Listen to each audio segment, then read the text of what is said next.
Assalamualaikum warahmatullahi wabarakatuh. Perkenalkan, saya Rafika dengan NIM 200208501019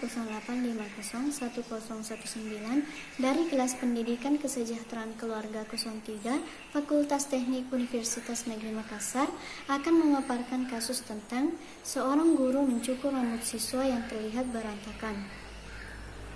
Tujuan pembuatan video kali ini yaitu untuk memenuhi tugas mata kuliah perkembangan peserta didik yang diampu oleh Ibu Dr. Haji Syamsidah, MPD. Baiklah, untuk mengefisienkan waktu, langsung saja kita mulai.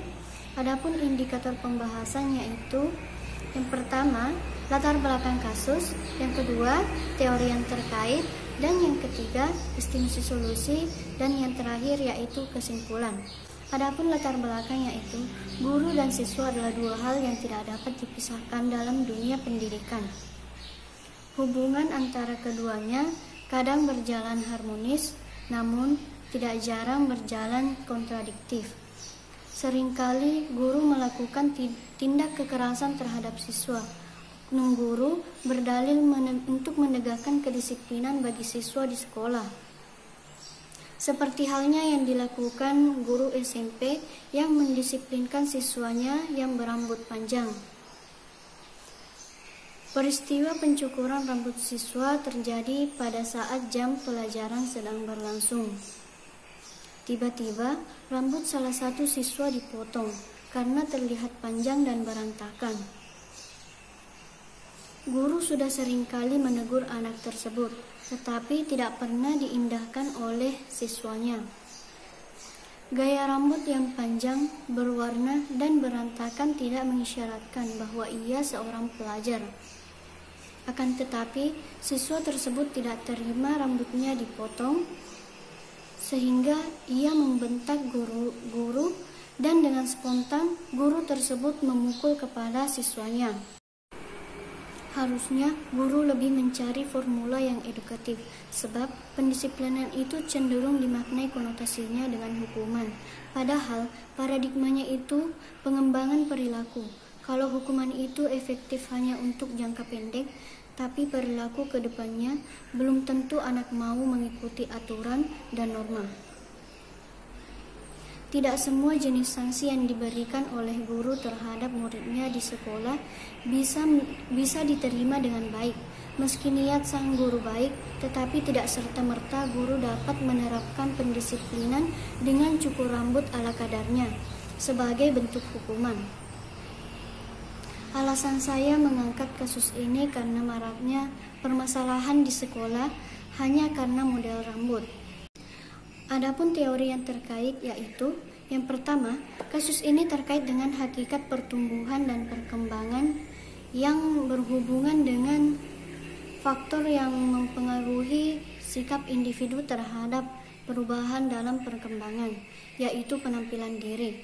Perubahan-perubahan yang meningkatkan penampilan diri seseorang akan diterima dengan senang hati dan mengarah kepada sikap yang menyenangkan. Akan tetapi, penampilan yang dilakukan siswa tersebut ditolak karena penampilannya melanggar peraturan sekolah. Yang kedua, kasus ini terkait dengan konsep diri akademik yang menyatakan bahwa siswa tersebut tergolong underachiever yang ditandai dengan sikap negatif terhadap sekolah. Yang ketiga, kasus ini terkait dengan keterampilan sosial yang menyatakan bahwa seseorang yang inteligensi adalah seseorang yang mampu menangani emosi sendiri secara lebih baik. Tapi, guru tersebut dikatakan bukan orang yang inteligensi karena ia tidak mampu menahan emosinya. Yang keempat, kasus ini terkait dengan proses terjadinya emosi dalam diri seseorang.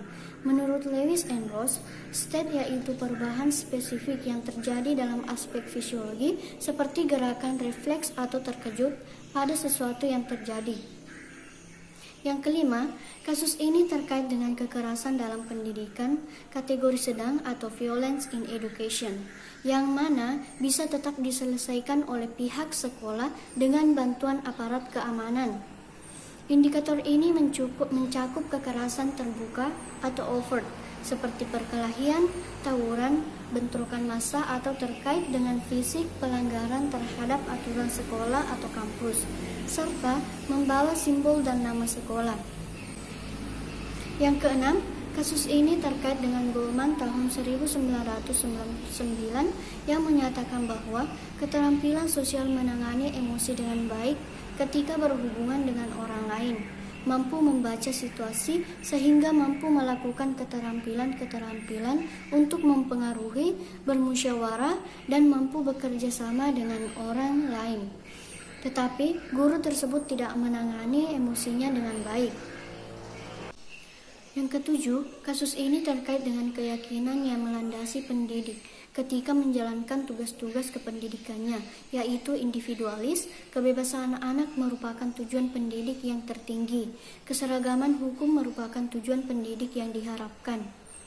Dan yang terakhir yaitu, kasus ini terkait dengan perasaan asusila, yaitu perasaan yang berhubungan dengan nilai-nilai baik dan buruk atau etika moral seperti siswa tersebut yang merasa bersalah ketika melanggar norma.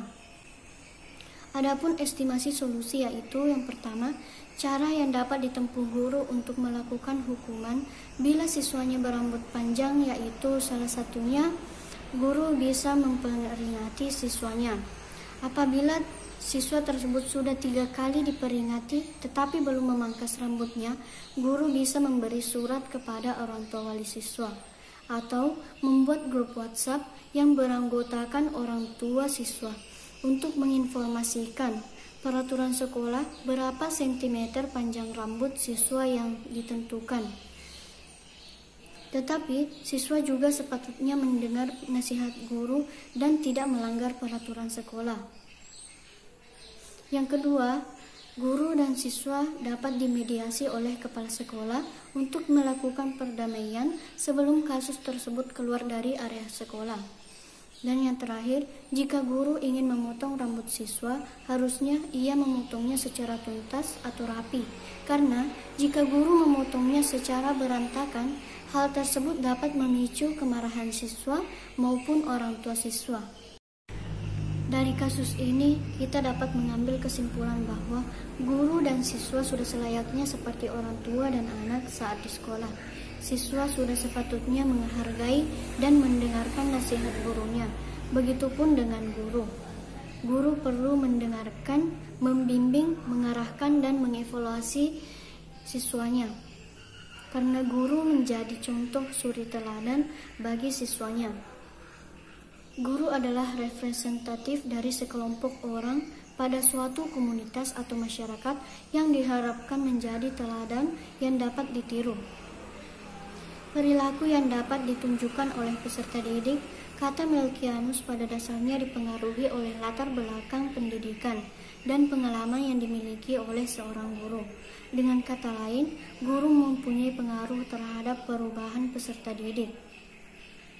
Guru atau pendidik adalah pemimpin sejati, pembimbing, dan pengarah yang bijaksana. Keteladanan guru yang baik adalah contoh yang baik dari guru yang baik, yang berhubungan dengan sikap, perilaku, tutur kata, mental, maupun terkait dengan akhlak yang patut dijadikan contoh peserta didik. Baiklah, itu saja pemaparan dari saya. Jalan-jalan ke kota Surabaya, tidak lupa membeli makanan. Demikian presentasi saya, jika ada yang salah mohon dimaafkan. Akhir kata, wassalamualaikum warahmatullahi wabarakatuh.